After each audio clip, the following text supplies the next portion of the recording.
Welcome to Heart Touching Story. पापा देखो ना, माँ ने आज फिर मुझे मेरा मनपसंद सूट नहीं दिलाया। बाजार से आते ही मानसी ने मचलते हुए अपने पापा से शिकायत की।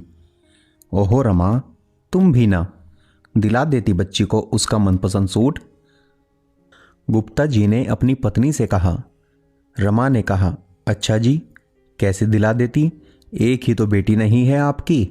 अगर इसे दिलाती तो छोटी का मुंह फूल जाता और फिर महीने का बजट उसका क्या। अरे मेरी लाडो बिटिया, तू चिंता मत कर। तुझे ऐसे बड़े घर में ब्याहूंगा कि वहाँ तुझे किसी चीज़ की कोई कमी नहीं होगी। राज करेगी मेरी बिटिया रानी। गुप्ता जी ने मानसी के लाड़ लड़ाते हुए कहा।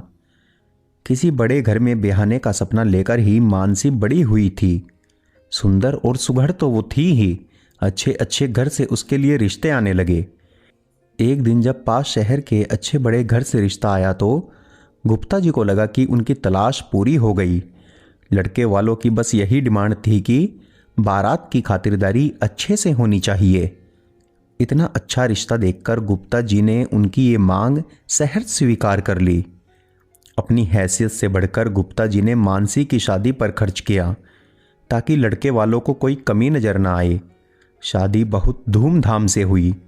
एक से बढ़कर एक साड़ियाँ, लहंगा और जेवर लड़के वालों ने चढ़ाए। मानसी तो अपने भाग्य पर इतरा रही थी। सभी बहुत खुश थे। मानसी शादी करके अपने ससुराल चली गई। इतना आलीशान बंगला, गाड़ियाँ, सब कुछ तो था वहाँ। ससुराल में कदम रखते ही द्वार छेकाई पर ननद ने नेग मांगा। मानसी ने अपने पर्स से 1100 रुपये का लिफाफा निकालकर दे दिया। ननद ने नाक भौं सिकोड़कर सास से कहा, ये क्या माँ, हमारी क्या इतनी ही औकात है? सास ने कहा, अरे बेटा, अभी ये नई है ना, इसे क्या पता हमारे घर में बहन बेटियों को क्या नेक देते हैं। तू आ, मैं अपनी लाड़ों को सोने के झुमके दूंगी। सुबह मानसी नहा धोकर अपने मायके से लाई सुंदर सी साड़ी पहनकर तैयार हो गई। जब वो कमरे से बाहर निकली तो सास ने देखते ही टोका, बहू ये क्या पहन लिया? इतने मेहमानों में ये साड़ी अच्छी नहीं लगेगी। जाओ और हमने जो जरी वाली लाल साड़ी दिलाई थी वो पहन कर आओ। अब तुम्हें हमारे घर के तौर तरीके से रहना होगा। दूसरे दिन पहली रसोई में मानसी ने सबके लिए बड़े मन से छोले भटूरे और हलवा बनाया। डाइनिंग टेबल पर बैठते ही सब बातें बनाने लग गए। देवर बोला, मम्मा मेरा सैंडविच कहाँ है? तो ननंद बोली, इतना हैवी ब्रेकफास्ट मैं तो ये कभी नहीं खाने वाली। सास ने कहा, बेटा तुम्हारी भाभी छोटे घर की है ना, उसे क्या पता हमारे घर में क्या खाते पीते हैं। मानसी के पति ने भी बस नाम मात्र ही चखा।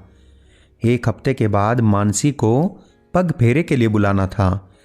गुप्ता जी ने मानसी की सास के पास फोन करके कहा कि वो कल मानसी को लेने आ रहे हैं। सुबह वाली ट्रेन से आएंगे और शाम वाली ट्रेन से मानसी को ले जाएंगे।